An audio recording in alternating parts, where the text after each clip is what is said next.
बाकी के डॉक्यूमेंट्स को समझते हैं, क्योंकि मतदान आप तभी कर पाते हैं जब आपका वोटर लिस्ट में नाम होता है। तो इसलिए ये काफी जरूरी है। इस अभियान के तहत आप तुरंत अपने वोटर आईडी कार्ड को अप्लाई कीजिए और अपना नाम वोटर लिस्ट में ऐड करा लीजिए। तो चलिए एक बार करके देख लेते हैं कि न्यू वोटर आईडी कार्ड को घर बैठे बनाने के लिए कैसे अप्लाई करते हैं। इसके लिए सबसे पहले आप अपने मोबाइल फोन के प्ले स्टोर से वोटर हेल्पलाइन एप्लीकेशन को डाउनलोड करके ओपन करेंगे। अब यहाँ पर आपको आपके मोबाइल नंबर और पासवर्ड के माध्यम से लॉगिन करना होता है। अगर आप इस एप्लीकेशन पर पहली बार आ रहे हैं तो यहाँ पर आपको न्यू यूजर का एक ऑप्शन मिल रहा है, इस पर आप क्लिक करेंगे आपका एक नया अकाउंट बनाने के लिए। तो न्यू यूजर वाले ऑप्शन पर हम क्लिक कर देते हैं। अब यहाँ पर मोबाइल नंबर एंटर करके सेंड ओटीपी वाले ऑप्शन पर क्लिक करेंगे। अब इसके बाद रजिस्ट्रेशन कंप्लीट करने के लिए आपका फर्स्ट नेम एंटर करेंगे, लास्ट नेम एंटर करेंगे, उसके बाद आपका मनचाहा कोई भी एक पासवर्ड को यहाँ पर बनाकर एंटर करेंगे एंड देन जो अभी ओटीपी आपको प्राप्त हुआ है उस ओटीपी को यहाँ पे एंटर करके फाइनली इसको सबमिट कर देंगे। तो इस प्रकार से यहाँ पर आपका रजिस्ट्रेशन कंप्लीट हो जाता है। अब यहाँ पर लॉगिन करने के लिए आपका मोबाइल नंबर और पासवर्ड को एंटर करके सेंड ओटीपी वाले ऑप्शन पर आप क्लिक करेंगे। अब यहाँ पर ओटीपी को एंटर करके लॉगिन नाउ वाले बटन पर क्लिक करेंगे। क्लिक करने के बाद आप देखेंगे सबसे पहला ही फॉर्म आपको मिलता है फॉर्म 6, जिसके नीचे लिखा हुआ है न्यू वोटर रजिस्ट्रेशन। तो इसी वाले ऑप्शन पर आप क्लिक कर दीजिए। अब यहाँ पे लेट्स स्टार्ट वाले बटन पर क्लिक करेंगे। अब यहाँ पर आप देखेंगे आपको पहला ऑप्शन मिल जाएगा yes I am applying for the first time. इस वाले ऑप्शन को चूज करके नेक्स्ट करेंगे। नेक्स्ट करने के बाद अब यहाँ पर आपका स्टेट, डिस्ट्रिक्ट, असेंबली और आपका डेट ऑफ बर्थ एंटर करेंगे। उसके बाद आपका अगला ऑप्शन आ जाता है select date of birth document. यहाँ पर आपको क्लिक करना होगा। आप देखेंगे यहाँ पे कुछ ऑप्शंस आपको मिल रहे हैं आपके डीओबी के प्रूफ को लगाने के लिए, जिसमें आपको सबसे बेस्ट आएगा आधार कार्ड का ऑप्शन आपको मिल रहा है, इसको आप चूज कर लीजिए। अब यहाँ पे आप नीचे देखेंगे आधार कार्ड का फोटो कॉपी आपको यहाँ पे अपलोड करना होगा। डॉक्यूमेंट्स को अपलोड करने के बाद आप इसको नेक्स्ट कर देंगे। नेक्स्ट करने के बाद अब यहाँ पर आपको आपका फोटो अपलोड करना होगा जिसका साइज 200 KB से अधिक नहीं होना चाहिए। उसके बाद यहाँ पर आपका जेंडर सेलेक्ट करेंगे। जेंडर सेलेक्ट करने के बाद आपके आधार कार्ड के अकॉर्डिंग यहाँ पे आपका नाम एंटर करेंगे। जैसे ही आप अपना यहाँ पे फर्स्ट नेम इंग्लिश में एंटर कर देंगे उसके बाद आप देखेंगे नेम इन रीजनल वाला कॉलम मिलेगा, इस पर आप टैप करेंगे तो आपका नाम हिंदी में ऑटोमेटिक हो जाएगा। उसके बाद बिल्कुल इसी तरीके से आपको आपका यहाँ पे सरनेम एंटर करना है। इसके बाद आपका आधार नंबर और आपका मोबाइल नंबर एंटर करेंगे। इसके बाद डिसेबिलिटी वाला कॉलम आ जाएगा। अगर आपको कोई प्रॉब्लम है तो आप उसको चूज कर लेंगे, अदरवाइज इसको नेक्स्ट कर देंगे। नेक्स्ट करने के बाद अब यहाँ पर आपको रिलेशन टाइप वाले ऑप्शन को चूज करना होगा। जैसे कि आप देख पा रहे हैं फादर, मदर, वाइफ और लीगल गार्जियन, ये 4 ऑप्शन आपको यहाँ पे मिल रहे हैं। इनमें से कोई एक ऑप्शन आपको चूज करना होगा। जैसे कि हमने यहाँ पे फादर नेम को चूज कर लिया है। अब यहाँ पर हम नेम ऑफ द रिलेटिव में फादर नेम को एंटर करेंगे। बिल्कुल इसी तरीके से यहाँ पे लास्ट नेम को भी एंटर करके नेक्स्ट कर देंगे। अब यहाँ पर आपको आपका कंप्लीट एड्रेस फिल करना होगा आपके आधार कार्ड के अकॉर्डिंग। एड्रेस को सही से फिल करने के बाद अब यहाँ पर आप अपना एड्रेस प्रूफ को चूज करेंगे। जैसे कि आप देख सकते हैं कि सिलेक्ट एड्रेस प्रूफ वाले ऑप्शन पर आप क्लिक करेंगे। यहाँ पर आपको कुछ ऑप्शंस निकलकर सामने आ जाएंगे। इनमें से जो भी वैलिड प्रूफ हो आपके पास उसको चूज कर लीजिए। अदरवाइज सबसे इजी रहेगा कि यहाँ पर भी आपको आधार कार्ड का ऑप्शन मिल जाता है, तो आप यहाँ पे आधार वाले ऑप्शन को चूज कर लेंगे। उसके बाद यहाँ पे अपलोड वाले ऑप्शन पर क्लिक करके आप यहाँ पे अपने आधार कार्ड को अपलोड करेंगे। इसके बाद आप देखेंगे रिलेशन टाइप का ऑप्शन एक बार फिर से आपको मिल जाएगा। यहाँ पर मैं आपको इसका मतलब बता देता हूँ, ये बहुत ही इंपॉर्टेंट कॉलम होता है। अगर आप चाहते हैं कि आपका वोटर आईडी कार्ड बहुत ही कम समय में बना दिया जाए तो इसके लिए इस कॉलम को फिल करना काफी जरूरी है। अदरवाइज ये मैंडेटरी भी नहीं है। अगर आप चाहे तो आप इसको खाली छोड़ सकते हैं और नेक्स्ट कर सकते हैं, लेकिन यहाँ पर हम इसको फिल करने वाले हैं। आप यहाँ पे रिलेशन टाइप में देख सकते हैं father, mother, wife, legal guardian, ये सब ऑप्शन आपको मिल रहे हैं। इनमें से कोई एक ऑप्शन आपको चूज करना होगा। जैसे कि मैं फादर नेम यहाँ पे चूज कर लेता हूँ। अब यहाँ पर मुझे फादर नेम एंटर करना होगा। उसके बाद आपके फादर का जो वोटर आईडी कार्ड है, जो इपिक नंबर है, वो यहाँ पर आप एंटर करेंगे। यहाँ पे आप इन डिटेल को फिल करके फाइनली इसको नेक्स्ट करेंगे। नेक्स्ट करने के बाद अब आप देखेंगे यहाँ पे आपका स्टेट का नाम ऑलरेडी यहाँ सिलेक्ट रहेगा। इसके जस्ट नीचे डिस्ट्रिक्ट को आपको यहाँ से चूज करना होगा।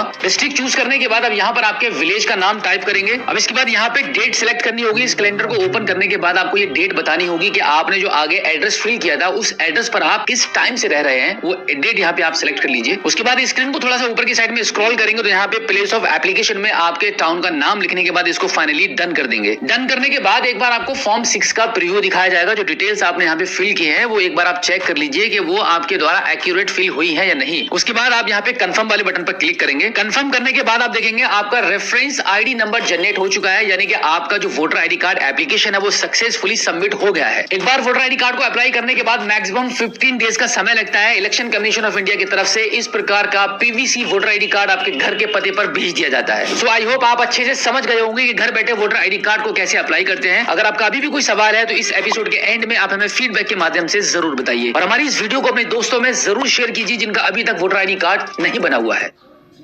प्रधानमंत्री जन आरोग्य योजना के अंतर्गत सभी को 5 लाख रुपए तक का बिल्कुल फ्री में इलाज कराने के लिए 23 सितंबर 2018 से आयुष्मान कार्ड बनाए जा रहे हैं। अगर आपका आयुष्मान कार्ड बना हुआ है तो अब आपको इसे डाउनलोड करना होगा, क्योंकि सरकार ने आयुष्मान कार्ड के डाउनलोड करने को लेकर कुछ बदलाव किए हैं। तो चलिए जानते हैं कि अब आप आपके मोबाइल फोन के माध्यम से आपके आयुष्मान कार्ड को कैसे डाउनलोड करेंगे। वेलकम टू सीखो ऑफिशियल शो सरकारी सर्विसेज। इजीली आपके आयुष्मान कार्ड को डाउनलोड करने के लिए सबसे पहले आपको अपने मोबाइल फोन के प्ले स्टोर से आयुष्मान एप्लीकेशन को इंस्टॉल करके ओपन करना होगा। अब यहाँ पर आपको नीचे की साइड में लॉगिन का बटन मिलेगा, इस पर आप क्लिक करेंगे। अब यहाँ पर लॉगिन करने के लिए आपको 2 ऑप्शन मिलते हैं, पहला रहेगा बेनिफिशियरी और दूसरा है ऑपरेटर। तो यहाँ पे बेनिफिशियरी वाले ऑप्शन को आप चूज करेंगे। अब यहाँ पर इस कैप्चा कोड को फिल करके आपका मोबाइल नंबर एंटर करेंगे। उसके बाद वेरीफाई वाले ऑप्शन पर क्लिक करेंगे। अब आपके मोबाइल नंबर पर 6 डिजिट का एक ओटीपी जाएगा, उस ओटीपी को यहाँ पे एंटर करके इस कैप्चा कोड को फिल करेंगे और फाइनली लॉगिन वाले बटन पर क्लिक कर देंगे। अब यहाँ पर सर्च फॉर बेनिफिशियरी में कुछ डिटेल्स को आपको फिल करना होता है आपके आयुष्मान कार्ड को डाउनलोड करने के लिए। तो सबसे पहले स्कीम वाले ऑप्शन पर क्लिक करेंगे, यहाँ पे PMJAY को चूज कर लेंगे। उसके बाद आपके स्टेट को चूज करेंगे, जिस भी स्टेट से आप बिलोंग करते हैं। स्टेट चूज करने के बाद सब स्कीम वाले ऑप्शन पर क्लिक करेंगे, तो यहाँ पर भी आप PMJAY वाले ऑप्शन को चूज कर लेंगे। अब आगे सर्च वाई वाला ऑप्शन मिलेगा, इस पर आप क्लिक करेंगे तो यहाँ पर आपको 3 ऑप्शन मिलते हैं, पहला रहेगा फैमिली आईडी, दूसरा है आधार नंबर और तीसरा है PMJAY ID। इससे पहले यहाँ पर कुछ ऑप्शन और भी हुआ करते थे जिनको हटा दिया गया है। अभी हम आपको आधार कार्ड के नंबर के माध्यम से सर्च करके बताने वाले हैं कि कैसे आप अपने आयुष्मान कार्ड को डाउनलोड कर पाएंगे। तो यहाँ पे आधार नंबर को चूज कर लेते हैं। अब इसके बाद यहाँ पर आपको आपका डिस्ट्रिक्ट चूज करना होगा। अब यहाँ पर आपके आधार कार्ड के नंबर को एंटर करके इस कैप्चा कोड को फिल करेंगे और फाइनली इसको सर्च कर देंगे। सर्च करने के बाद अब आप स्क्रीन को थोड़ा सा ऊपर की साइड में स्क्रॉल करेंगे तो आप देखेंगे आपकी फैमिली की डिटेल्स यहाँ पे ओपन हो जाएगी। आपकी फैमिली में जितने भी ऐसे मेंबर हैं जो एलिजिबल हैं आयुष्मान कार्ड को बनवाने के लिए, सभी का डेटा यहाँ पर आपको शो हो जाएगा। अब आपको जिस भी आयुष्मान कार्ड को डाउनलोड करना है, जैसे कि आप देख पा रहे हैं सबसे लास्ट में यहाँ पे अप्रूव्ड लिखा हुआ है और यहाँ पे ग्रीन कलर में डाउनलोड का ऑप्शन भी आ रहा है। तो हमें इस आयुष्मान कार्ड को डाउनलोड करना है, तो इसके लिए आप डाउनलोड वाले ऑप्शन पर आप क्लिक करेंगे। अब यहाँ पर ऑथेंटिकेशन करने के लिए आधार OTP वाले ऑप्शन को चूज कर लीजिए। अब उसके बाद देखेंगे आपके आधार कार्ड के लास्ट के 4 अंक आपको शो कर रहे हैं, उसके आगे वेरीफाई बना हुआ है, इस पर आप क्लिक करेंगे। अब यहाँ पर कंसेंट देने के लिए सबसे लास्ट में इस बॉक्स पर टिक करेंगे जहाँ पे लिखा हुआ है यस आई एक्सेप्ट और उसके बाद अलाउ कर देंगे। अब यहाँ पर आपको 2 OTP प्राप्त होंगे। पहला OTP आएगा आपके आधार कार्ड के रजिस्टर्ड मोबाइल नंबर पर और दूसरा OTP रहेगा आपने जिस नंबर से लॉगिन किया है इस मोबाइल एप्लीकेशन पर, उस पर OTP जाएगा। अब 1 बाय 1 करके दोनों OTP को यहाँ पे आप एंटर करेंगे। दोनों OTP एंटर करते ही आप देखेंगे प्रोसेसिंग और रिक्वेस्ट लिखा हुआ आ जाएगा, थोड़ा सा यहाँ पे प्रोसेस होगा। प्रोसेस कंप्लीट होने के बाद आप देखेंगे आपके मोबाइल फोन के स्क्रीन पर डाउनलोड का ऑप्शन आ चुका है। उसके जस्ट नीचे कार्ड व्यू लिखा है और उसके नीचे आपका नाम लिखा हुआ है। तो अब आपके नाम पर आप टैप करेंगे। अब आप देखेंगे आपका आयुष्मान कार्ड आपके मोबाइल फोन की स्क्रीन पर शो हो चुका है। उसके जस्ट नीचे आपको 3 ऑप्शन मिल रहे हैं, पहला है डाउनलोड का, दूसरा प्रिंट का और तीसरा है शेयर का। तो यहाँ पर हम डाउनलोड वाले बटन पर क्लिक कर देते हैं। अब आप देखेंगे कुछ इस प्रकार से हमारा आयुष्मान कार्ड डाउनलोड हो चुका है। अब इसको आप ओके कर दीजिए। ओके करने के बाद कुछ इस प्रकार से आपके मोबाइल फोन की स्क्रीन पर आयुष्मान कार्ड की PDF फाइल ओपन हो जाएगी। तो इस प्रकार से आप घर बैठे कभी भी अपने मोबाइल फोन के माध्यम से इजीली आयुष्मान कार्ड को डाउनलोड कर सकते हैं। सो आई होप आप अच्छे से समझ गए होंगे कि घर बैठे मोबाइल फोन के माध्यम से आयुष्मान कार्ड को कैसे डाउनलोड करते हैं। अगर आपका अभी भी कोई सवाल है तो इस एपिसोड के एंड में आप हमें फीडबैक के माध्यम से बता सकते हैं और हमारी इस वीडियो को सभी ऐसे लोगों के साथ शेयर जरूर कीजिए जिनका अभी भी आयुष्मान कार्ड डाउनलोड नहीं हो पाया है। सरकार ने एक ऐसा पोर्टल लॉन्च किया है जिसमें आपको 3000 से अधिक सरकारी सर्विसेज मिलती हैं, जिसमें आप अपना जन्म प्रमाण पत्र भी बना सकते हैं। इस पोर्टल में आपको इतनी सारी सर्विसेज मिलेंगी जिसके बारे में आपको इसकी जानकारी होना काफी जरूरी है। तो आज के इस एपिसोड में हम आपको बताएंगे कि इस पोर्टल का क्या नाम है, इस पर कैसे रजिस्ट्रेशन करते हैं और घर बैठे आप अपना जन्म प्रमाण पत्र कैसे अप्लाई कर पाएंगे। वेलकम टू सीखो ऑफिशियल शो सरकारी सर्विसेज। तो अब आपको जन्म प्रमाण पत्र बनवाने के लिए कहीं पर भी जाकर पैसा खर्च करने की जरूरत नहीं है। अब आप ये काम खुद से ही कर सकते हैं और सिर्फ इतना ही नहीं, अभी जो मैं आपको जन्म प्रमाण पत्र बनाने का जो प्रोसेस बताने वाला हूं उसको सीखकर आप दूसरों का भी सर्टिफिकेट अप्लाई करके पैसे कमाना शुरू कर सकते हैं। चलिए जान लेते हैं कि घर बैठे जन्म प्रमाण पत्र कैसे बनाते हैं। तो उसके लिए आपके मोबाइल फोन के गूगल पर अगर आप लिखेंगे सर्विसेज प्लस, उसके बाद आपको गवर्नमेंट की ऑफिशियल वेबसाइट serviceonline.gov.in का पहला लिंक आपको दिखाई देगा, इसी पर आपको क्लिक कर देना है। अब यहाँ पर आप देखेंगे इस सर्विस पोर्टल पर 3000 से अधिक सरकारी सर्विसेज आपको मिलती हैं। तो अब आपको रजिस्ट्रेशन करने के लिए इन 3 लाइंस पर आपको क्लिक करना होगा। यहाँ पर आपको 2 ऑप्शन मिलते हैं, पहला रहेगा आपका रजिस्टर और दूसरा रहेगा लॉगिन। तो सबसे पहले आपको रजिस्टर वाले ऑप्शन पर क्लिक करना होगा। अब यहाँ पर रजिस्ट्रेशन करने के लिए सबसे पहले आपको आपका फुल नेम एंटर करना पड़ेगा, आपकी ईमेल आईडी फिल करेंगे, आपका कॉन्टैक्ट नंबर एंटर करेंगे और यहाँ पर पासवर्ड बनाकर एंटर कर देंगे। उसके बाद आपको यहाँ पर स्टेट को चूज करना पड़ेगा कि कौन सी स्टेट से आप बिलोंग करते हैं। अब ये कैप्चा कोड आप यहाँ पे फिल करेंगे और फाइनली सबमिट कर देंगे। अब यहाँ पर आपकी ईमेल आईडी और मोबाइल नंबर पर एक OTP सेंड किया गया है, उसको आगे यहाँ पे एंटर करना पड़ेगा। उसके लिए आप इसको ओके कर दीजिए। तो अब यहाँ पर हमने दोनों OTP को एंटर कर दिया है, उसके बाद वैलिडेट कर दीजिए। वैलिडेट करने के बाद आप देखेंगे इस पोर्टल पर आपका सक्सेसफुली रजिस्ट्रेशन कंप्लीट हो चुका है। अब दोबारा से इस पोर्टल पर आकर लॉगिन वाले ऑप्शन पर क्लिक करेंगे। अब यहाँ पर लॉगिन करने के लिए एज अ यूजर आईडी आपकी ईमेल आईडी को लॉगिन करेंगे। उसके बाद जो पासवर्ड आपने अभी बनाया था वो पासवर्ड को एंटर कर देंगे और ये कैप्चा कोड यहाँ पे फिल करके इसको लॉगिन कर देंगे। अब आप देखेंगे सक्सेसफुली सर्विस प्लस वाले पोर्टल पर लॉगिन हो चुके हैं। अब आपके बर्थ सर्टिफिकेट को अप्लाई करने के लिए इन 3 लाइंस पर क्लिक करेंगे। यहाँ पर आपको एक ऑप्शन मिलता है अप्लाई फॉर सर्विसेज, इसी पर आपको क्लिक करना होगा। अब यहाँ पर व्यू ऑल अवेलेबल सर्विसेज पर क्लिक करेंगे। अब यहाँ पर आप क्लिक करके देखेंगे ऑल ओवर इंडिया के सभी स्टेट्स के नाम यहाँ पर आपको शो कर रहे हैं। अब यहाँ पर आपका जो भी स्टेट है, जहां से भी आप बिलोंग करते हैं, उस स्टेट को आप चूज कर लेंगे। आपके स्टेट में इस पोर्टल पर जितनी भी सर्विसेज ऑनलाइन चालू कर दी गई हैं, उन सभी के नाम यहाँ पर आपको दिखाई देंगे। अभी हम यहाँ पे देखते हैं कि यहाँ पे बर्थ सर्टिफिकेट का किधर आपको ऑप्शन मिलता है। यहाँ पर आप देखेंगे 4th नंबर पर आपको मिल जाता है issue of birth certificate urban. अगर आप शहर से बिलोंग करते हैं तो इस ऑप्शन पर आप क्लिक करेंगे और इसके नीचे आप 7वें नंबर पर देखेंगे issue of birth certificate rural. अगर आप गांव या किसी टाउन से बिलोंग करते हैं तो आप यहाँ पे रूरल वाले ऑप्शन पर क्लिक करेंगे। तो अभी हम 7वें नंबर वाले ऑप्शन पर क्लिक कर देते हैं। अब यहाँ पर आपको बहुत ही केयरफुली होकर इस फॉर्म को कंप्लीट फिल करना होगा। यहाँ पर आपको इस कैलेंडर को ओपन करके आपकी डेट ऑफ बर्थ को फिल करना होगा। उसके बाद आपका जेंडर सिलेक्ट करें, उसके बाद जिसका जन्म प्रमाण पत्र आप बना रहे हैं उसका नाम यहाँ पे एंटर करेंगे। अब यहाँ पर फादर नेम एंटर करेंगे। उसके बाद यहाँ पर फादर का आधार कार्ड का नंबर एंटर करेंगे। इस ऑप्शन में मदर का नाम एंटर किया जाएगा और यहाँ पर मदर का आधार कार्ड का नंबर एंटर होगा। अब यहाँ पर पेरेंट का वो वाला एड्रेस मेंशन करेंगे जहां पर आपका जन्म हुआ था। उसके बाद यहाँ पर पूरा कंप्लीट परमानेंट एड्रेस फिल किया जाएगा। उसके बाद आप इस ऑप्शन पर क्लिक करेंगे तो आपको 3 ऑप्शन मिलते हैं। इसका मतलब है कि अगर आपका जन्म घर पर हुआ था तो आप हाउस वाले ऑप्शन को चूज करेंगे। अगर आपका हॉस्पिटल में जन्म हुआ था तो आप हॉस्पिटल वाले ऑप्शन को चूज कर लेंगे। तो भी हम इनमें से कोई एक ऑप्शन को चूज कर लेते हैं। उसके बाद आपके घर का एड्रेस यहाँ पे मेंशन करेंगे जहां पे आपका जन्म हुआ था। यहाँ पर डिस्ट्रिक्ट चूज करेंगे, ग्राम पंचायत का नाम चूज करेंगे, ब्लॉक चूज करेंगे। अब यहाँ पर आपको अगला ऑप्शन मिलता है इन्फॉर्मेंट्स नेम। इस ऑप्शन में आपके फादर का नाम यहाँ पे आप लिखेंगे। उसके बाद आपका फादर का प्रेजेंट जो एड्रेस है वो यहाँ पे मेंशन करेंगे। अब यहाँ पर आपकी मदर का टाउन या गांव का नाम एंटर करेंगे और यहाँ पर टाउन से बिलोंग करते हैं तो टाउन वाले ऑप्शन को चूज करेंगे, अदरवाइज विलेज वाले ऑप्शन को चूज करेंगे। उसके बाद आपका यहाँ पर स्टेट चूज किया जाएगा, डिस्ट्रिक्ट को फिल करेंगे। उसके बाद इस वाले ऑप्शन पर चूज करके आपका जो भी रिलीजन है उसको आप चूज कर लेंगे। अब इस कॉलम में आपकी फादर की एजुकेशन लिखेंगे, यहाँ पे मदर की एजुकेशन लिखी जाएगी। उसके बाद आपके फादर का ऑक्यूपेशन मेंशन होगा एंड देन फाइनली आपको आपकी मदर का ऑक्यूपेशन लिखना होगा। अब यहाँ पर आपकी मदर की मैरिज टाइम पर क्या एज थी वो यहाँ पे मेंशन करेंगे और उसके बाद जब आपका जन्म हुआ था तो उस टाइम आपकी मदर की क्या एज थी वो यहाँ पे मेंशन करेंगे। अब यहाँ पर मेथड ऑफ डिलीवरी के किसी एक ऑप्शन को चूज करेंगे। अब यहाँ पर बिल्कुल ऐसे ही अटेंशन ऑफ डिलीवरी के किसी एक ऑप्शन को चूज करेंगे। उसके बाद एडिशनल इन्फॉर्मेशन में अप्लाई टू द ऑफिस का जो नाम है वो यहाँ पे ऑटोमेटिकली आ जाएगा। जब ऊपर वाले फॉर्म को कंप्लीटली फिल कर देंगे तो यहाँ पे आपके ऑफिस का नाम लिखा हुआ आ जाएगा। उसके बाद ये जो कैप्चा कोड आप देख रहे हैं वो यहाँ पे फिल करेंगे एंड देन फाइनली सबमिट कर देंगे। सबमिट करने के बाद आपको एक रेफरेंस नंबर मिलेगा। उस रेफरेंस नंबर के थ्रू आप अपने जन्म प्रमाण पत्र को ट्रैक कर सकते हैं कि आपका जन्म प्रमाण पत्र किस पोजीशन में है। इसके लिए दोबारा से आप इस वेबसाइट पर आ जाएंगे, यहाँ पे 3 लाइंस पर क्लिक करेंगे तो यहाँ पर आपको एक ऑप्शन मिलेगा व्यू स्टेटस ऑफ एप्लीकेशन। इस पर आप क्लिक कर देंगे तो यहाँ पर आपको आपका रेफरेंस नंबर एंटर करके नीचे वाले ऑप्शन पर क्लिक करना होगा। उसके बाद आपको आपके जन्म प्रमाण पत्र का स्टेटस दिख जाएगा और अगर आपका जन्म प्रमाण पत्र अप्रूव हो गया होगा तो यहीं पर आपको डाउनलोड करने का भी ऑप्शन मिल जाएगा। तो इस प्रकार से आप घर बैठे अपने जन्म प्रमाण पत्र को ऑनलाइन करके डाउनलोड कर पाएंगे। और अगर आपका इस सरकारी सर्विस को लेकर अभी भी कोई सवाल है तो इस एपिसोड के एंड में आप हमें फीडबैक के माध्यम से बता सकते हैं।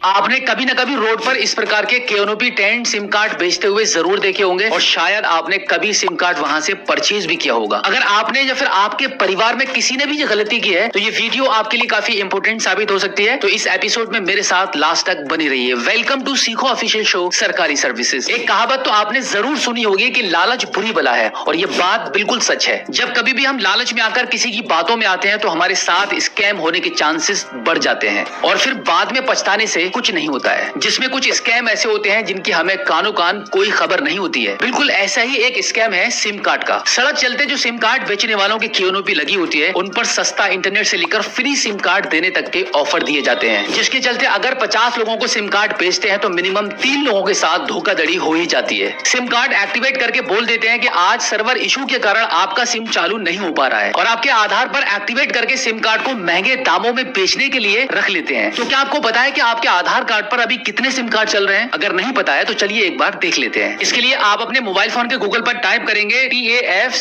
TAFCOP। उसके बाद आप देखेंगे वेबसाइट का जो पहला लिंक आपको दिखाई देगा उस पर आप क्लिक कर देंगे। अब आप देखेंगे आपके मोबाइल फोन की स्क्रीन पर भारत सरकार संचार मंत्रालय की डिपार्टमेंट ऑफ टेलीकम्युनिकेशंस का पोर्टल ओपन हो चुका है। ये एक सरकारी पोर्टल है, यहाँ पर आपको बिल्कुल करेक्ट और एक्यूरेट इन्फॉर्मेशन मिलती है। अब स्क्रीन को थोड़ा सा ऊपर की साइड में स्क्रॉल करेंगे तो यहाँ पर आपका मोबाइल नंबर एंटर करेंगे और इस कैप्चा कोड को फिल करके वैलिडेट कैप्चे पर क्लिक कर देंगे। यहाँ पर आपको आपका लेटेस्ट मोबाइल नंबर एंटर करना होगा जो आपके आधार कार्ड पर अभी आप यूज कर रहे हैं। अब आपके नंबर पर एक ओटीपी भेजा गया है, इसको आप यहाँ से ओके कर दीजिए। अब यहाँ पर ओटीपी को एंटर करके लॉगिन करेंगे। लॉगिन होने के बाद अब आप देखेंगे आपके आधार कार्ड पर जितने भी नंबर एक्टिवेट है उन सभी की लिस्ट यहाँ पे ओपन हो जाएगी। जैसे कि आप देख सकते हैं कि लगभग 5 नंबर यहाँ पे शो हो रहे हैं जो आपके आधार कार्ड पर इस वक्त चल रहे हैं। इस प्रकार से आपके नंबर्स की डिटेल्स को निकालने के बाद अगर आपको लगता है कि इनमें से कोई भी नंबर आपका नहीं है या फिर आप उस नंबर को यूज नहीं कर रहे हैं या फिर आपकी जानकारी में ही नहीं है तो यहाँ पर आपको एक ऑप्शन दिया गया है नॉट माई नंबर वाला या फिर नॉट रिक्वायर्ड वाला। तो यहाँ पर मैं आपको बताना चाहूंगा कि इन नंबर्स में से जो भी नंबर आपका नहीं है उसको बंद कराने के लिए आप यहाँ पे नॉट माई नंबर वाले ऑप्शन को चूज करेंगे। उसके बाद रिपोर्ट वाले ऑप्शन पर क्लिक कर देंगे। तो इस प्रकार की आपकी जो रिपोर्ट है डिपार्टमेंट ऑफ टेलीकम्युनिकेशंस को भेज दी जाएगी और जो भी व्यक्ति इस नंबर को यूज कर रहा होगा तो वहां पर उसको ये बताया जाएगा कि आप इस नंबर को अपने आधार पर रजिस्टर कराइए और अगर वो अपने आधार कार्ड पर अपनी सिम को ट्रांसफर नहीं कराता है तो फिर उस नंबर को परमानेंटली बंद कर दिया जाएगा। सो आई होप आप अच्छे से समझ गए होंगे कि ये कैसे चेक करते हैं कि आपके आधार कार्ड पर कितने सिम कार्ड जारी है। अगर आपका अभी भी कोई सवाल है तो इस एपिसोड के एंड में आप हमें फीडबैक के माध्यम से बता सकते हैं।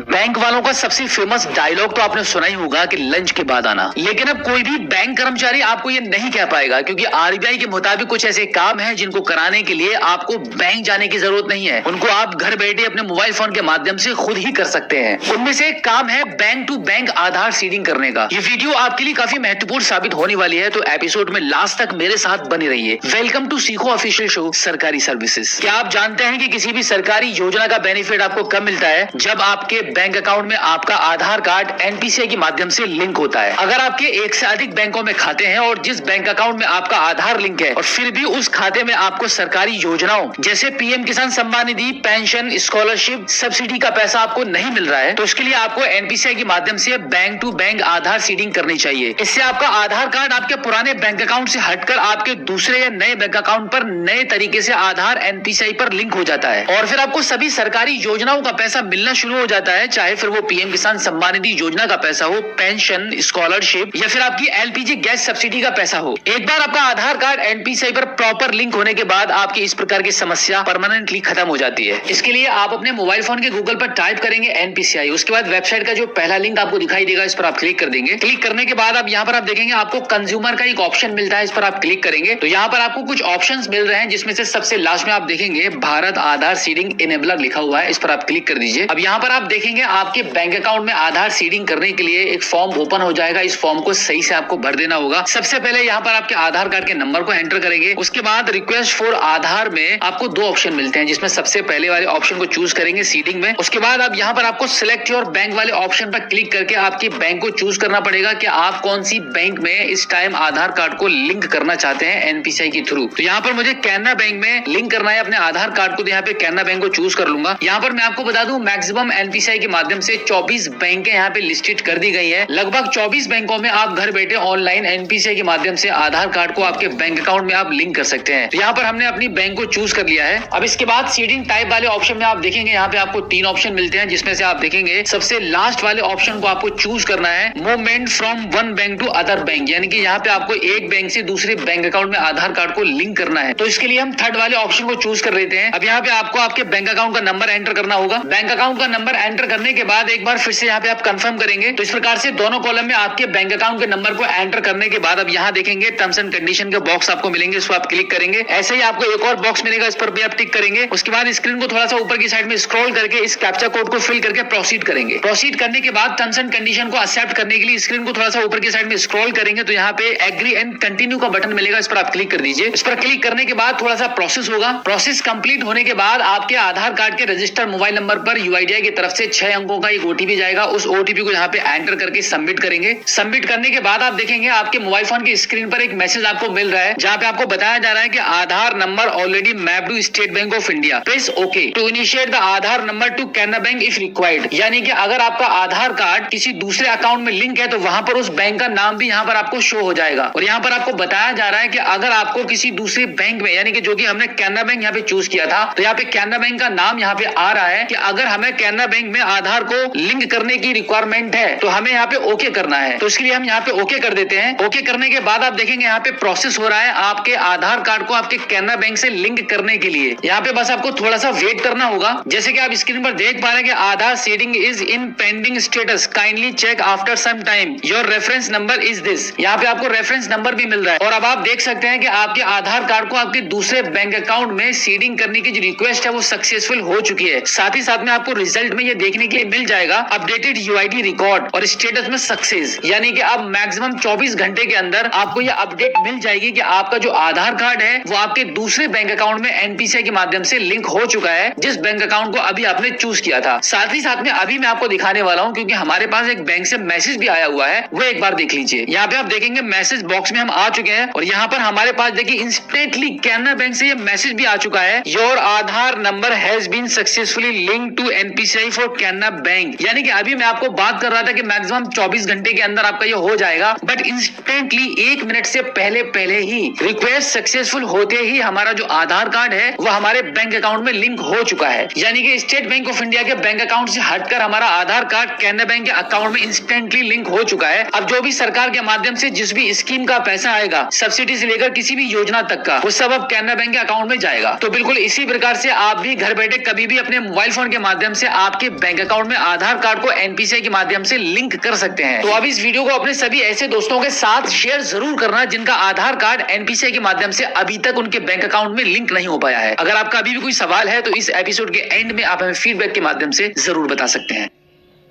ये जो आपका मोबाइल फोन है जिसे आप दिन भर अपने काम के बीच बीच में रील्स को स्क्रॉल करके अपना पूरा डेटा खत्म कर देते हैं, ये बहुत काम की चीज है। जमाना बदला है तो चीजें भी काफी बदली हैं। पहले हर छोटे बड़े काम को करने के लिए आपको सरकारी दफ्तरों में चक्कर काटने पड़ते थे, अब आप घर बैठे ही सारे काम कर सकते हैं। बस आपको इसका तरीका पता होना चाहिए। अगर आपके पास 2 व्हीलर या 4 व्हीलर है तो अब आप इसी मोबाइल फोन के जरिए ट्रैफिक पुलिस से अपना चालान कटने से बचा सकते हैं। चलिए जानते हैं कैसे। ये वीडियो आपके लिए काफी इंपोर्टेंट होने वाली है, तो एपिसोड में लास्ट तक मेरे साथ बनी रहिए। वेलकम टू सीखो ऑफिशियल शो सरकारी सर्विसेज। आधार कार्ड, पैन कार्ड और वोटर आईडी कार्ड जैसे सरकारी डॉक्यूमेंट्स की तरह अब आप वाहन की आरसी भी मोबाइल फोन से डाउनलोड कर सकते हैं। सड़क परिवहन और राजमार्ग मंत्रालय के अनुसार अब आप अपने वाहन की आरसी को ऑनलाइन डाउनलोड करके भी ट्रैफिक पुलिस को दिखा सकते हैं। इसकी उतनी ही वैल्यू होगी जितनी की आपकी ओरिजिनल आरसी की होती है। अब अगर आप कभी गाड़ी की आरसी अपने साथ ले जाना भूल जाते हैं तो ये वीडियो आपके बहुत काम आएगी। तो चलिए एक बार सीख लेते हैं कि वाहन की आरसी मोबाइल फोन से कैसे डाउनलोड करते हैं। इसके लिए आप अपने मोबाइल फोन के गूगल पर टाइप करेंगे परिवहन सेवा। उसके बाद परिवहन सेवा की वेबसाइट का जो पहला लिंक आपको दिखाई देगा, इस पर आप क्लिक कर देंगे। क्लिक करने के बाद कुछ इस प्रकार से आपके मोबाइल फोन की स्क्रीन पर परिवहन सेवा की वेबसाइट ओपन हो जाएगी। अब यहाँ पर ऊपर की साइड में व्हाइट कलर में 3 लाइंस बनी हुई है, इस पर आप क्लिक करेंगे तो यहाँ पर आपको ऑनलाइन सर्विसेज में बहुत सारे ऑप्शन आपको मिल रहे हैं, जिसमें सबसे ऊपर एक ऑप्शन लिखा हुआ है व्हीकल रिलेटेड सर्विसेज। इसी वाले ऑप्शन पर आपको क्लिक करना होगा। इस पर क्लिक करने के बाद अब यहाँ पर सिलेक्ट स्टेट नेम वाले ऑप्शन पर आप क्लिक करेंगे। अब यहाँ पे आप जिस भी स्टेट से बिलोंग करते हैं उस स्टेट को आप चूज कर लीजिए। चूज करने के बाद अब यहाँ पर देखेंगे सिलेक्ट आरटीओ का ऑप्शन आपको मिल जाएगा, इस पर आप क्लिक करेंगे। अब यहाँ से आपको आपका आरटीओ चूज करना पड़ेगा कुछ इस प्रकार से। उसके बाद आरटीओ चूज करने के बाद टर्म्स एंड कंडीशन को एक्सेप्ट करेंगे और प्रोसीड कर देंगे। प्रोसीड करने के बाद आप देखेंगे आपके मोबाइल फोन की स्क्रीन पर एक पॉपअप आ चुका है जिस पर प्रोसीड का बटन बना हुआ है, इस पर एक बार फिर से आप क्लिक कर दीजिए। अब यहाँ पर आप देखेंगे ऑनलाइन सर्विसेज में आपको इतनी सारी सर्विसेज यहाँ पर आपको देखने के लिए मिल जाती है। जितने भी सर्विसेज के नाम यहाँ पर आपको मिल रहे हैं ये सारी सर्विसेज आपके स्टेट में ऑनलाइन अवेलेबल हैं। बिना आरटीओ जाए सभी काम आप कर सकते हैं। अब यहाँ से आपकी गाड़ी के आरसी को डाउनलोड करने के लिए इन 3 लाइंस पर क्लिक करेंगे। यहाँ पर आप देखेंगे डाउनलोड डॉक्यूमेंट का एक ऑप्शन आपको मिलेगा, इस पर आप क्लिक करेंगे। अब इसमें से आरसी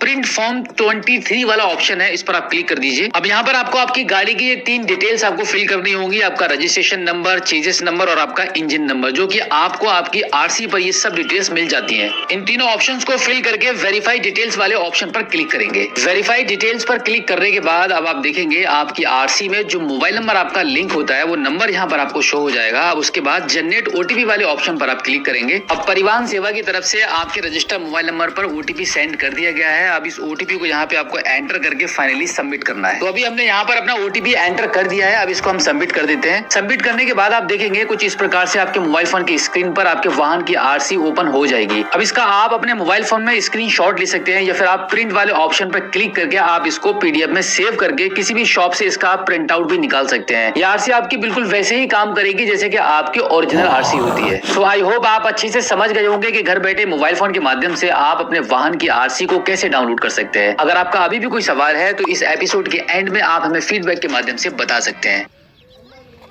एक समय ऐसा भी था कि आप किसी सरकारी बैंक के अंदर लाइन में लगे हुए हैं और जैसे ही आपका नंबर आया तभी बैंक कर्मचारी के द्वारा अचानक से ये कह दिया जाता था कि भाई लंच के बाद आना। लेकिन अब आरबीआई ने बैंकों की अधिकतम सर्विसेज को ऑनलाइन लॉन्च करके इस डायलॉग को बोलने का बैंक कर्मचारियों से हक ही छीन लिया है, क्योंकि बैंकों के कुछ ऐसे काम जो बैंक जाकर ही होते थे उन सभी कामों को अब आप घर बैठे ऑनलाइन अपने मोबाइल फोन के माध्यम से ही कर सकते हैं। ये वीडियो आपके लिए काफी इंपोर्टेंट होने वाली है, तो वीडियो में लास्ट तक मेरे साथ बने रहिए। वेलकम टू सीखो ऑफिशियल शो सरकारी सर्विसेज। आज हम बात करने वाले हैं भारत के सबसे बड़े bank state Bank of India में अगर आपका अकाउंट है तो बिना बैंक जाए घर बैठे ऑनलाइन एसबीआई एटीएम कार्ड को कैसे अप्लाई करेंगे। एसबीआई एटीएम कार्ड को मंगाने के लिए कितने तरीके हैं, एटीएम खो जाने पर दोबारा मंगाने का क्या प्रोसेस है, या फिर अगर आपका एटीएम कार्ड एक्सपायर हो गया है तो फिर आपको कैसे मंगाना होगा, और फिर एटीएम कार्ड को आपके घर पर भेजने का बैंक आपसे कितना पैसा लेता है। ये सब जानकारी आज के इस एपिसोड में आपको मिलने वाली है। बिना बैंक जाए एसबीआई एटीएम कार्ड को आप 3 तरीके से अप्लाई कर सकते हैं, जिसमें पहला है एसबीआई के कस्टमर केयर पर रजिस्टर्ड मोबाइल नंबर के थ्रू कॉल करके, और दूसरा है एसबीआई नेट बैंकिंग के माध्यम से, और तीसरा तरीका जितना इंपॉर्टेंट है उतना ही आसान भी है, जो कि आप उसको वीडियो के लास्ट में जानने वाले हैं। उससे पहले हम एसबीआई नेट बैंकिंग के माध्यम से एसबीआई एटीएम कार्ड को कैसे अप्लाई करेंगे ये जान लेते हैं। इसके लिए आप अपने मोबाइल फोन के गूगल पर टाइप करेंगे एसबीआई नेट बैंकिंग। उसके बाद इस पहले वाले लिंक पर आप क्लिक करेंगे। अब यहाँ पे कंटिन्यू टू लॉगिन कर दीजिए। अब यहाँ पर आपका यूजर आईडी और पासवर्ड के माध्यम से आप यहाँ पे लॉगिन कर लेंगे। लॉगिन करने के बाद ऊपर की साइड में जो व्हाइट कलर में 3 लाइंस हैं इस पर आप क्लिक करेंगे। अब यहाँ पर आप ई सर्विसेज आपको एक ऑप्शन मिल रहा है, इस पर आप क्लिक कर दीजिए। ई सर्विसेज पर क्लिक करने के बाद आप देखेंगे कुछ ऑप्शंस आ जाएंगे, जिसमें सबसे ऊपर पहला ही ऑप्शन आपको मिल जाता है डेबिट कार्ड सर्विसेज। इस पर आप क्लिक कर दीजिए। अब यहाँ पर आपको एटीएम कार्ड सर्विसेज में 2 सर्विसेज मिल रही है, जिसमें पहली सर्विस रहेगी एटीएम कम डेबिट कार्ड और दूसरी है वर्चुअल डेबिट कार्ड। तो हम यहाँ पर फिजिकल डेबिट कार्ड को घर के एड्रेस पर मंगाने के लिए एटीएम कम डेबिट कार्ड वाले ऑप्शन पर क्लिक करेंगे। अब यहाँ पर आप देखेंगे एटीएम कार्ड से रिलेटेड आपको कुछ ऑप्शंस मिल रहे हैं, जिसमें से request and track debit card वाले ऑप्शन पर आप क्लिक करेंगे। अब यहाँ पर सबसे पहले आपके अकाउंट नंबर को सिलेक्ट करेंगे। उसके बाद यहाँ पे कार्ड कैटेगरी में 2 ऑप्शन है, जिसमें से डेबिट कार्ड वाले ऑप्शन को चूज करके अब यहाँ पे नेम ऑन द कार्ड वाले ऑप्शन पर आपका नाम यहाँ पे लिखेंगे।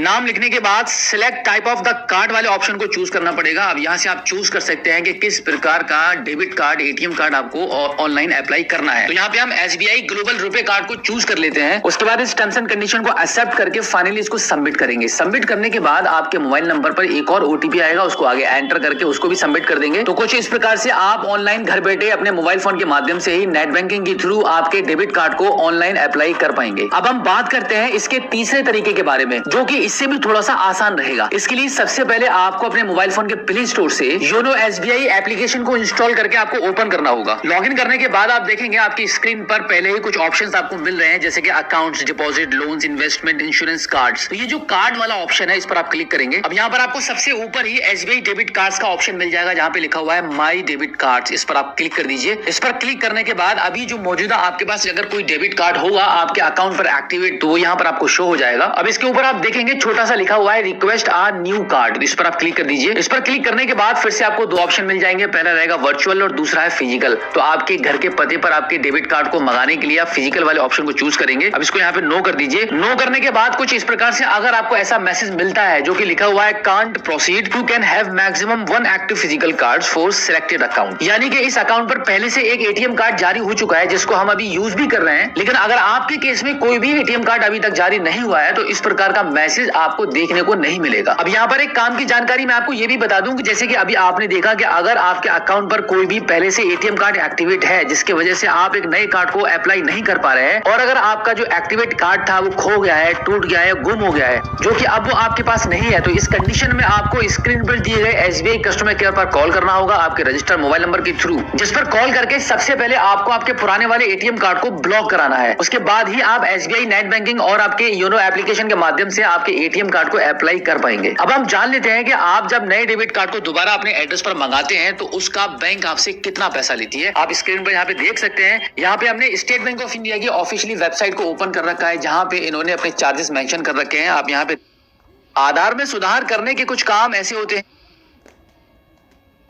अधिकतर आपने देखा होगा कि आपके लोकल एरिया में जो रेलवे स्टेशन होता है वहां पर लोकल ट्रेन के आने के समय पर बहुत भीड़ और टिकट खिड़की पर लंबी लंबी लाइनें लगी हुई होती हैं, जिसके कारण काफी सारे लोग घंटों लाइनों में लगकर भी टिकट नहीं ले पाते हैं और उनकी ट्रेन छूट जाती है। और शायद आपके साथ भी कई बार ऐसा हुआ होगा, लेकिन अब ऐसा होने वाला नहीं है। तो चलिए जानते हैं कैसे। इसके लिए आप इस वीडियो में मेरे साथ लास्ट तक बनी रहिए। वेलकम टू सीखो ऑफिशियल शो सरकारी सर्विसेज। आज के इस आधुनिक दौर में समय किसी के पास नहीं है और खास तौर से समय उस वक्त बहुत कम महसूस होता है जब आपको कहीं इमरजेंसी में जाना है और आपको भागकर ट्रेन भी पकड़नी है और समय इतना कम है कि आपको स्टेशन पर जाकर ट्रेन में सफर करने के लिए टिकट भी लेना है। अगर आप टिकट लेते हो तो ट्रेन छूटने का डर है और अगर पहले ट्रेन को पकड़ते हो तो विदाउट टिकट ट्रेवल करने पर आपको भारी जुर्माना या फिर जेल भी हो सकती है। तो आपकी इस समस्या को खत्म करने के लिए भारत सरकार ने एक ऐप निकाल दी है, जिसके जरिए आप घर से ही उन सभी ट्रेनों का टिकट बुक कर सकते हो जिन्हें आप अनरिजर्व ट्रेन, लोकल ट्रेन या चालू ट्रेन कहते हैं। इसके लिए आप अपने मोबाइल फोन के प्ले स्टोर से यूटीएस एप्लीकेशन को इंस्टॉल करके ओपन कर लेंगे। अब यहाँ पर सबसे पहले सबसे ऊपर आप देखेंगे लॉगिन का बटन आपको यहाँ पे दिखाई दे रहा है, इस पर आप टैप करेंगे। अब यहाँ पर आपको आपके मोबाइल नंबर और पासवर्ड के माध्यम से सबसे पहले लॉगिन करना होता है। अगर आप पहली बार इस एप्लीकेशन पर आ रहे हैं तो यहाँ पर आप देखेंगे रजिस्टर का एक ऑप्शन है, इस रजिस्टर वाले ऑप्शन पर आप क्लिक करेंगे। अब इस एप्लीकेशन पर एक छोटा सा रजिस्ट्रेशन करने के लिए आपको आपकी कुछ पर्सनल इन्फॉर्मेशन आपको फिल करनी होती है, जैसे कि आपका मोबाइल नंबर, आपका नाम और उसके बाद आपका मनपसंद कोई भी पासवर्ड यहाँ पे चूज करेंगे, दोबारा से कंफर्म करेंगे एंड देन जेंडर और डेट ऑफ बर्थ को एंटर करके टर्म्स एंड कंडीशन को एक्सेप्ट करेंगे जहां पे लिखा हुआ है आई एक्सेप्ट द यूटीएस। उसके बाद रजिस्टर वाले ऑप्शन पर आप क्लिक कर देंगे। अब इसके बाद आपके मोबाइल नंबर पर 4 अंकों का एक ओटीपी जाएगा जो कि ऑटोमेटिक यहाँ पे एंटर हो जाएगा। उसके बाद आप देखेंगे रजिस्टर सक्सेसफुली का आपको मैसेज भी मिल जाएगा। अब आप इसको ओके कर दीजिए। अब यहाँ पर लॉगिन करने के लिए आपको 2 ऑप्शन मिलते हैं, पहला रहेगा पासवर्ड और दूसरा है ओटीपी। अभी हमने यहाँ पर पासवर्ड तो बना ही लिया है, तो अभी हम यहाँ पे पासवर्ड वाले ऑप्शन को चूज करके लॉगिन कर लेते हैं। जैसे ही आप लॉगिन वाले बटन पर क्लिक करेंगे तो आप स्क्रीन पर देख पाएंगे यहाँ पर आपकी लोकेशन ट्रेस की जाएगी, क्योंकि ये जो एप्लीकेशन है वो आपकी लोकल की ट्रेनों की टिकट के बुक करने के लिए ही होता है। तो अब आप देखेंगे यहाँ पे हम लॉगिन हो चुके हैं। तो सबसे पहले आप देखिएगा यहाँ पे जर्नी टिकट का ऑप्शन मिलेगा, क्यूआर बैंकिंग मिल जाएगा आपको, इसी के साथ क्विक बुकिंग मिल जाएगा। प्लेटफॉर्म टिकट अगर आपको बुक करना है तो यहाँ से आप कर पाएंगे इजीली। इसी के साथ आप देख सकते हैं कैंसिल टिकट, अगर आपने कोई भी कैंसिलेशन किया होगा तो यहाँ पे आप कैंसिल टिकट वाले ऑप्शन पर क्लिक करके डिटेल्स को जान सकते हैं। साथ ही साथ में बुकिंग हिस्ट्री, शो टिकट, अगर आपने कोई भी टिकट बुक किया हुआ होता है तो शो टिकट वाले ऑप्शन पर क्लिक करेंगे तो यहाँ पे आप अपने टीटी को टिकट दिखा सकते हैं। और उसके बाद देखेंगे आर वॉलेट का ऑप्शन आपको मिलता है कि आपने जो भी टिकट को कैंसिल किया हुआ होता है तो उसका जो रिफंड होता है वो आपके आर वॉलेट में आता है। इसी के साथ में इस आर वॉलेट में आप अपने पैसों को ऐड करके भी रख सकते हैं पहले से पेमेंट करने के लिए जब भी आप टिकट को बुकिंग करेंगे। इसके बाद आप देखेंगे प्रोफाइल है, ट्रांजेक्शन है, आपने जितने भी ट्रांजेक्शन किए होंगे वो सब यहाँ पर आप देख सकते हैं। अब हम बात करते हैं फाइनली बुकिंग के बारे में कि आप इस एप्लीकेशन के माध्यम से आपकी सभी लोकल ट्रेन के टिकट्स को कैसे बुक करेंगे। अब यहाँ पर आप देखेंगे नॉर्मल बुकिंग लिखी हुई है, जिसके नीचे आपको 2 ऑप्शन मिलते हैं, पहला रहेगा बुक एंड ट्रेवल पेपरलेस और दूसरा है बुक एंड प्रिंट पेपर। अब यहाँ पर इन दोनों का मतलब मैं आपको बता देता हूँ। देखिए ज्यादातर आपको क्या करना होगा, आपको पहले वाले ऑप्शन को ही चूज करना है आपकी बुकिंग करने के लिए।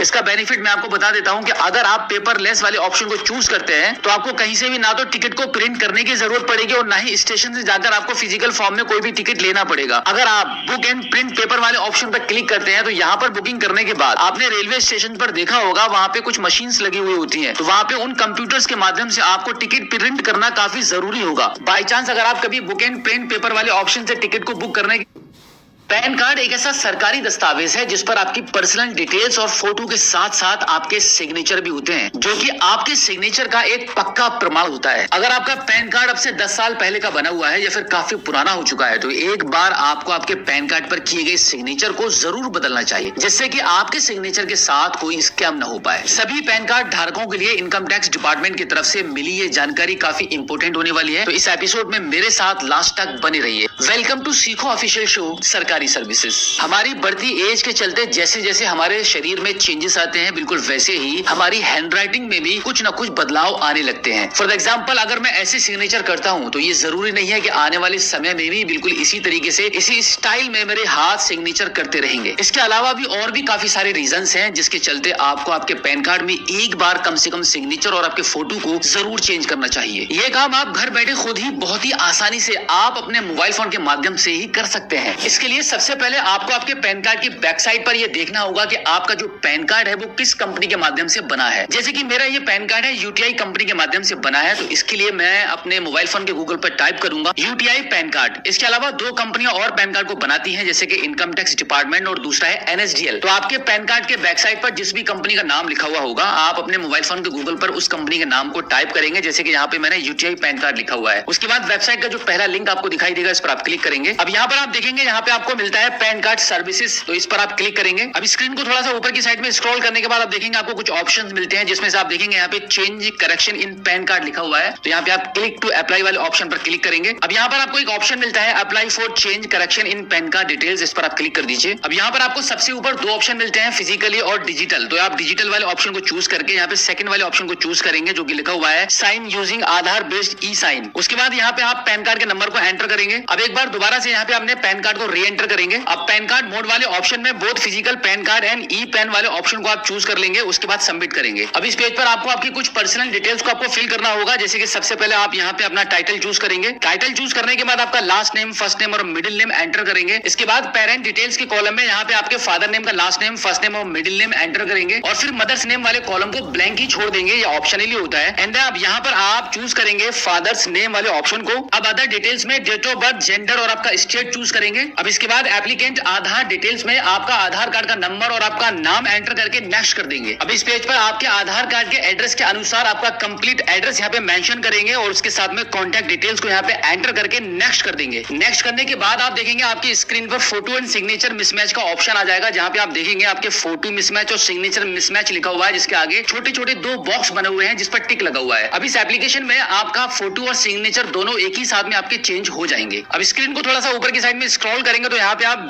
I/V लिखा हुआ है, इस पर आप टैप करेंगे तो आपका नाम यहाँ पे ऑटोमेटिक फिल हो जाएगा। अब यहाँ पर इसके जस्ट नीचे देखेंगे आपका सिलेक्ट नंबर ऑफ डॉक्यूमेंट लिखा हुआ है, इस पर आप क्लिक करेंगे तो यहाँ पर आप नंबर चूज करेंगे कि आप अपने पैन कार्ड के सिग्नेचर को बदलने के लिए कितने डॉक्यूमेंट्स आप यहाँ पे अटैच करने वाले हैं। तो यहाँ पे हम 2 नंबर को चूज कर लेते हैं, क्योंकि यहाँ पे हम पैन कार्ड की फोटोकॉपी और आधार कार्ड की फोटोकॉपी अटैच करने वाले हैं। इसके बाद आपका यहाँ पे प्लेस एंटर करेंगे। प्लेस एंटर करने के बाद नेक्स्ट कर देंगे। नेक्स्ट करने के बाद अब इस पेज पर आपको आपके डॉक्यूमेंट्स अपलोड करने होंगे। तो सबसे पहले आइडेंटिटी प्रूफ वाले ऑप्शन को हम क्लिक करते हैं। यहाँ पर आप आधार को चूज कर लीजिए। आधार चूज करने के बाद चूज फाइल वाले ऑप्शन पर आप क्लिक करेंगे तो अब यहाँ से आपके आधार कार्ड को यहाँ पे सिलेक्ट करके अपलोड करेंगे। बिल्कुल इसी प्रकार से अब आगे एड्रेस प्रूफ और डीओबी प्रूफ के लिए भी आधार कार्ड को सिलेक्ट करके अपलोड कर देंगे। अब इसके बाद आपको आपका पैन कार्ड प्रूफ अपलोड करना होगा। यहाँ पे सिलेक्ट पैन कार्ड प्रूफ वाले ऑप्शन पर क्लिक करेंगे तो यहाँ पे आप कॉपी ऑफ पैन कार्ड को चूज कर लेंगे। अब यहाँ पे चूज फाइल वाले ऑप्शन को चूज करके आपकी पैन कार्ड की फोटो कॉपी को यहाँ से अपलोड कर देंगे। अब इसके बाद आपके फोटो और सिग्नेचर को बिल्कुल इसी प्रकार से चूज फाइल वाले ऑप्शन पर क्लिक करके अपलोड कर देंगे। इस प्रकार से सभी डॉक्यूमेंट्स को सही से अपलोड करने के बाद फाइनली आप इसको सबमिट करेंगे। सबमिट करने के बाद कुछ इस प्रकार से आपकी एप्लीकेशन स्लिप जनरेट हो जाएगी। अब यहाँ पर आप देखेंगे मेक पेमेंट लिखा हुआ है, तो अब आपको पेमेंट करनी होगी। तो अब आप मेक पेमेंट वाले ऑप्शन पर क्लिक करेंगे। आप यहाँ पे देख सकते हैं कि आपके सिग्नेचर को चेंज करने के लिए सिर्फ आपको 106 रुपया 90 पैसे की पेमेंट करनी है। अब बिल्डेक्स वाले ऑप्शन को चूज करके यहाँ पे कंफर्म पेमेंट वाले ऑप्शन पर क्लिक करेंगे। अब यहाँ पर आपको पेमेंट करने के लिए मल्टीपल ऑप्शंस मिल जाते हैं, जैसे कि net banking, debit card, credit card, QR code, wallet और यूपीआई। तो सबसे इजी रहेगा आप क्यूआर कोड को स्कैन करके पेमेंट करिए या फिर आप यूपीआई के माध्यम से पेमेंट कर सकते हैं। तो यहाँ पर हम क्यूआर कोड वाले ऑप्शन पर क्लिक कर देते हैं। अब भीम यूपीआई को चूज करके मेक पेमेंट पर क्लिक करेंगे। अब यहाँ पर हमारा क्यूआर कोड जनरेट हो चुका है। अब हम अपने फोन पे, गूगल पे या पेटीएम वॉलेट के माध्यम से इस क्यूआर कोड को स्कैन करके पेमेंट करेंगे। इस प्रकार से पेमेंट सक्सेस होने के बाद आपकी एक्नॉलेजमेंट स्लिप जनरेट हो जाएगी और मैक्सिमम 3 दिन के अंदर आपके पास आपकी डिजिटल कॉपी आपकी ईमेल आईडी पर पैन कार्ड डिपार्टमेंट के माध्यम से भेज दी जाएगी और इसका जो फिजिकल पैन कार्ड रहेगा वो आपके एड्रेस पर अधिकतम 15 दिन के अंदर आपको प्राप्त हो जाएगा। सो आई होप आप अच्छे से समझ गए होंगे कि आप